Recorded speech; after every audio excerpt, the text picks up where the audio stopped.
जुन्नरचे अपक्ष आमदार शरद सोनवणे शिवसेनेमध्ये प्रवेश करणार आहेत। 28 फेब्रुवारीला नारायणगावमधील कार्यकर्ता मेळाव्यामध्ये एकनाथ शिंदे यांच्या उपस्थितीत पक्षप्रवेश होणार आहे।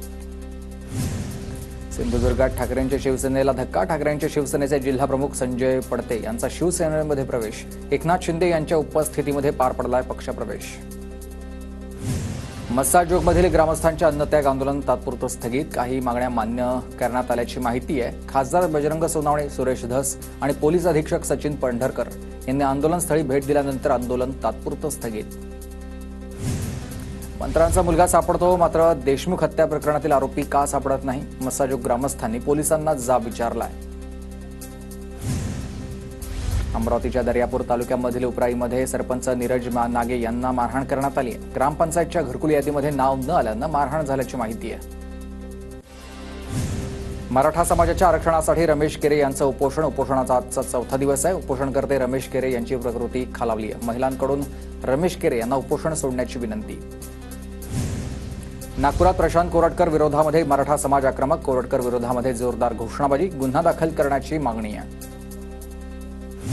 शक्तीपीठ महामार्ग विरोधामध्ये कोल्हापूरच्या गारगोटीत आत्मक्लेश आंदोलन। शिवसेना, ठाकरे गट, काँग्रेस, राष्ट्रवादी, शेकाप यांच्यासह शेतकऱ्यांकडून आत्मक्लेश आंदोलन।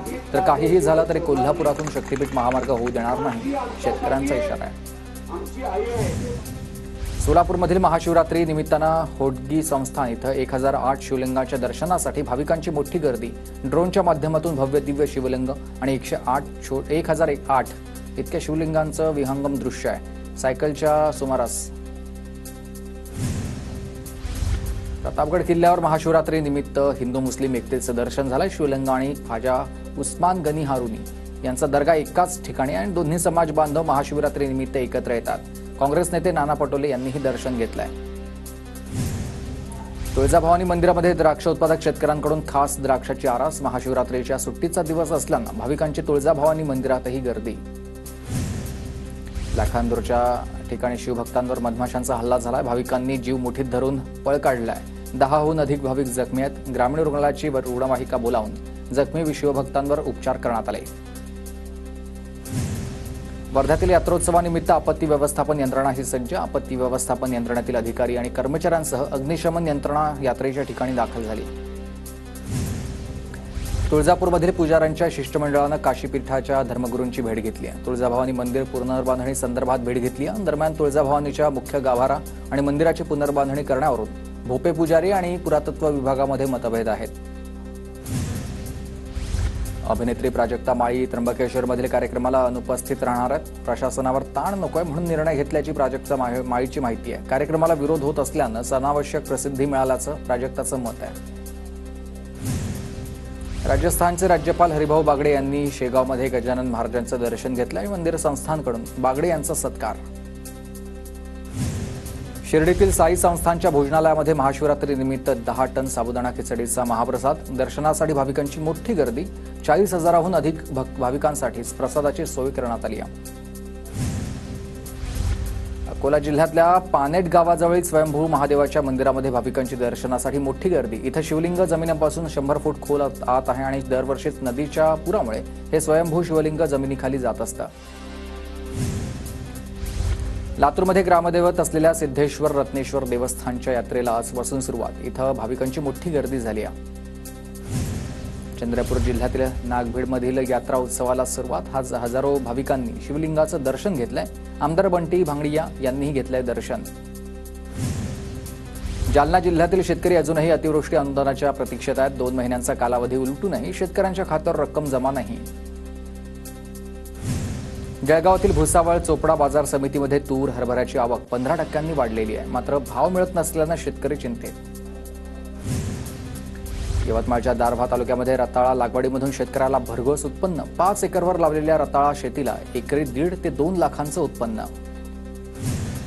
महाशिवरात्री निमित्त रताळ्यांना बाजारामध्ये मोठी मागणी। अकोल्यामध्ये रताळ्यांची 50 ते 60 रुपये प्रति किलोनं विक्री। नांदेडच्या अर्धापूरमध्ये कोबी पिकावर करपा रोगाचा प्रादुर्भाव। उष्ण आणि दमट वातावरणामुळे कोबी पीक धोक्यात आलंय। पीक वाचवण्यासाठी शेतकऱ्यांची धावपळ।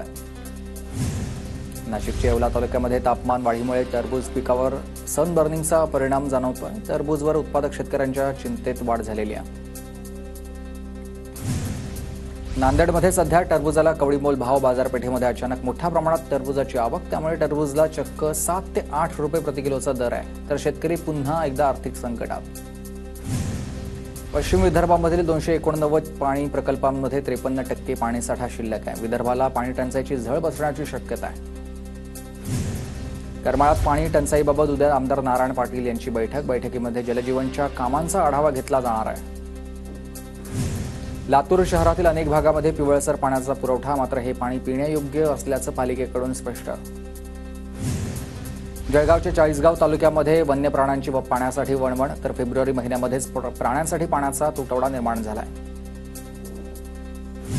सोलापूरच्या करमाळामधील आतेगावमध्ये गेल्या 20 दिवसांपासून विद्युत पुरवठा विस्कळीत. शेतकरी आक्रमक. करमाळा उपविभागीय कार्यालयामध्ये शेतकऱ्यांचं ठिय्या आंदोलन. नंदुरबार जिल्ह्याला उन्हाचा तडाखा. फेब्रुवारी महिन्यामध्येच 35 अंश सेल्सिअसपेक्षा अधिक तापमानाची नोंद. तापमान वाढीचा फळबागांना देखील फटका. जालना जिल्ह्यामधील 5,65,000 रेशन कार्ड धारक लाभार्थ्यांची ई-केवायसी अपूर्ण आहे. 28 फेब्रुवारीपर्यंत केवायसी करून घेण्याचं आवाहन, अन्यथा स्वस्त धान्यापासून कायमचं वंचित राहण्याची शक्यता. नाशिकमध्ये जीबीएसचा पहिला संशयित रुग्ण आढळला. आश्रमशाळेमधील एका विद्यार्थ्याला लागण. रुग्णालयामध्ये उपचार सुरू आहेत. बुलढाण्यातील केस गळती प्रकरणामध्ये धक्कादायक माहिती समोर आली. रेशनच्या गव्हामध्ये सेलेनियमचा कण आढळलेले आहेत आणि सेलियम शरीरामध्ये गेल्यानं केस गळती झाल्याचा संशोधक डॉक्टर हिम्मतराव बावस्कर यांचा दावा आहे. जळगावच्या चाळीसगावमध्ये अतिधोकादायक इमारतींमध्ये नागरिकांचं वास्तव्य. इमारतीवर नगरपालिकेकडून कुठलीही कारवाई होत नाहीये. कोल्हापूर जिल्हा परिषदेला 57 कोटींचा गंडा घालण्याचा प्रयत्न. अज्ञाताविरोधात कोल्हापूरच्या शाहूपुरी पोलीस ठाण्यात गुन्हा दाखल. जिल्हा परिषदेच्या वित्त विभागाच्या सतर्कतेमुळेच फसवणूक टळलेली आहे. जालना महानगरपालिकेची कर वसुली मोहीम संथ गतीनं सुरू आणि आतापर्यंत केवळ 15% कोटींचाच कर वसूल झालेला आहे आणि वारंवार नोटीस देऊनही मालमत्ता धारकांचा कर भरण्याकडे कानाडोळा.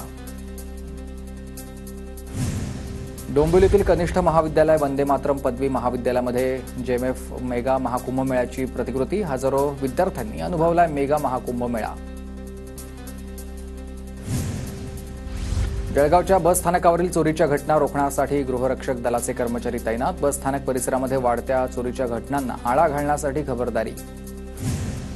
नागपुरात एटीएममध्ये अॅल्युमिनियमची पट्टी लावून पैसे चोरी करणाऱ्या दोघांना अटक. पोलिसांनी दोघांकडून 70,700 रुपये कॅश जप्त केली आहे. उल्हासनगरात 16 वर्षीय मुलीच्या बालविवाहाचा प्रयत्न उधळलाय. पोलीस आणि बालकल्याण विभागानं मुलीची सुटका केली.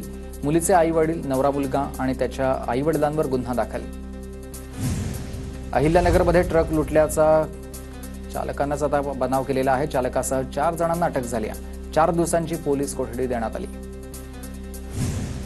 जळगावात चालकाचं नियंत्रण सुटल्यानं मालवाहू वाहन पान टपरीला धडक देत विद्युत खांबावर जाऊन धडकलंय. धडकेमध्ये महिला आणि पुरुष जखमी आहे. उपचारासाठी रुग्णालयात दाखल करण्यात आलेला आहे, तर चालक पसार आहे. अमरावतीच्या तिवसा शहरामध्ये स्टेट बँकेचं एटीएम फोडून चोरट्यांकडून लाखोंची रोकड लंपास, तर ओळख पटू नये म्हणून सीसीटीव्ही कॅमेऱ्यावर स्प्रे मारलाय. स्थानिक गुन्हे शाखेकडून तपास सुरू आहे. पंढरपुरातील भीमा नदीपात्रातून अवैध वाळू वाहन करणाऱ्या 18 होड्या नष्ट करण्यात आल्यात. अवैध वाळू उपसा आणि वाहतुकी विरोधामध्ये पंढरपूरच्या महसूल विभागाची धडक मोहीम. चंद्रपुरात कंपनीमध्ये पैसे गुंतवल्यास चांगल्या परताव्याचा आमिष दाखवून 2 कोटींना गंडा घातलाय. आरोपी फरार आहे. टेकुला मोक्तीराज रेड्डी असं फरार आरोपीचं नाव आहे. तर हैदराबादच्या एका कंपनीच्या प्रमुखाविरोधात आर्थिक गुन्हे शाखेकडून गुन्हा दाखल झालेला आहे.